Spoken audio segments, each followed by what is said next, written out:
Hello friends, welcome to cook with Sumitra. இன்றைக்கி வீடியோவில் சேமியா பால் பாயாசம் எப்படி செய்யலாந்தாங்க பார்க்க போகிறோம். ரொம்பவே குயிக்காக செஞ்சிடலாம். டேஸ்ட் ரொம்ப சூப்பராக இருக்கும். வாங்க எப்படி செய்யலான்னு பார்க்கலாம். இந்த கப்பால் 1 கப் அளவுக்கு பாயாசம் சேமியா எடுத்துக்கிறேங்க. பாயாசம் செய்யக்கூடிய சேமியா எடுத்துக்கலாம். 100 கிராம் அளவுக்கு இருக்குங்க. ஸ்டவ் ஆன் பண்ணிவிட்டு ஒரு கடாய் வச்சுக்கோங்க. கடாய் நல்லா சூடானதும் 1 ஸ்பூன் நெய் சேர்த்துக்கோங்க. முந்திரி பருப்பு வறுத்துக்க போகிறோங்க. நம்ம தேவையான அளவு முந்திரி பருப்பு எடுத்துக்கோங்க. மிதமான தீயிலேயே வச்சு நல்லா ரோஸ்ட் ஆகி வர வரைக்கும் நல்லா வறுத்துக்கோங்க.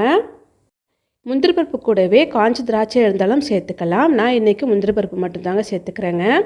முந்திரி பருப்பு நல்லா கலர் மாதிரி வந்துருச்சு பாருங்கள். இப்போ வேறு ஒரு பாத்திரத்தில் நம்ம எடுத்து வச்சுக்கலாம். அதே கடாயில் நம்ம எடுத்து வச்சுருக்கோம்ல சேமியாவை வறுத்துக்க போகிறோங்க. நல்லா ரோஸ்ட் ஆகி வர வரைக்கும் நல்லா வறுத்துக்கலாம். வறுத்து சேமியாவாக இருந்தாலுமே ஒரு டைம் வறுத்துட்டு சேர்த்துக்கோங்க. இப்படி வறுத்துட்டு நம்ம பாயசம் செய்யும் பொழுது சூப்பராக இருக்கும். இப்போ நல்லா சேமியா நல்லா வறுபட்டு வந்தாச்சுங்க. இப்போ நம்ம வேறொரு பாத்திரத்துக்கு மாற்றிக்கலாம். ஸ்டவ் ஆன் பண்ணிவிட்டு ஒரு அகலமான பாத்திரம் வச்சுக்கோங்க. நம்ம 1 கப் அளவுக்கு தண்ணி சேர்த்துக்கோங்க. நம்ம சேமியா வேக வச்சுக்க போகிறோங்க. தண்ணி நல்லா கொதித்து வந்ததும் ஏற்கனவே வறுத்து வச்சுருக்கோம்ல சேமியாவை சேர்த்துக்கோங்க. சேமியா சேர்த்தாச்சுங்க. இப்போ கலந்து விட்டுக்கோங்க. கலந்து விட்டுட்டு வேக விட்டுக்க போகிறோம். மிதமான தீயிலேயே வச்சு வேக விட்டுக்கோங்க. ஒரு 2லேருந்து ஒரு 3 நிமிஷத்துலேயே சட்டுன்னு வெந்து வந்துடுங்க சேமியா. இப்போ சேமியா நல்லா வெந்துருச்சுங்க. தண்ணியில் நல்லா குறைஞ்சி வந்துருச்சு பாருங்கள்.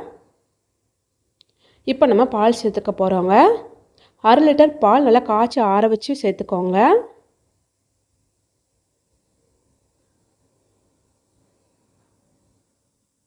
பால் சேர்த்துட்டு ஒரு டைம் நல்லா கலந்து விட்டுக்கோங்க. கலந்து விட்டுட்டு நல்லா கொதிக்க விட்டுக்கோங்க. பால் நல்லா கொதித்து வரணுங்க. நல்லா கொதிச்சிருச்சுங்க. ஒரு மிதமான தீயிலேயே ஒரு 2லேருந்து ஒரு 3 நிமிஷம் நல்லா கொதிக்கட்டுங்க. இப்போ நல்லா பால் நல்லா கொதிச்சிருச்சு. இப்போ நம்ம சர்க்கரை சேர்த்துக்கலாம். அதே கப்பால் 3/4 கப் சர்க்கரை சேர்த்துக்கோங்க. கரெக்டாக இருக்கும். இல்லைன்னா நம்ம வீட்டில் சின்ன டம்ளர் இருக்குங்க. அந்த டம்ளரால் 3/4 டம்ளர் சர்க்கரை சேர்த்துக்கோங்க. கரெக்டாக இருக்கும். இடித்த ஏலக்காய் சேர்த்துக்கோங்க. சேர்த்துட்டு நல்லா கலந்து விட்டுக்கோங்க. சர்க்கரையெல்லாம் கரைஞ்சி வர வரைக்கும் நல்லா கொதிக்க விட்டுக்கோங்க.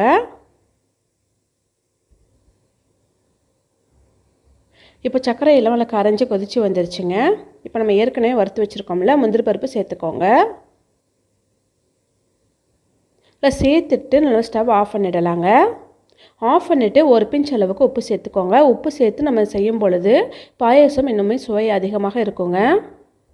கலந்து விட்டுட்டு வேறு ஒரு பாத்திரத்துக்கு மாற்றிக்கோங்க. அவ்வளோதான், சூப்பரான சேமியா பால் பாயாசம் ரெடி ஆகிடுச்சுங்க. சட்டுன்னு ஈஸியாக பால் பாயாசம் செஞ்சிடலாம். இதே மாதிரி செய்யும் பொழுது சீக்கிரமாக கெட்டியாகாதுங்க. இதே போலவே இருக்கும். இதே போல் நீங்களும் செஞ்சு பாருங்கள். செஞ்சு பார்த்துட்டு எப்படி இருந்துச்சுன்னு கமெண்ட்ஸ் பண்ணுங்கள். இந்த வீடியோ பிடிச்சிருந்தா சப்ஸ்கிரைப் பண்ணி சப்போர்ட் பண்ணுங்கள். லைக் பண்ணி ஷேர் பண்ணுங்கள். Thank you.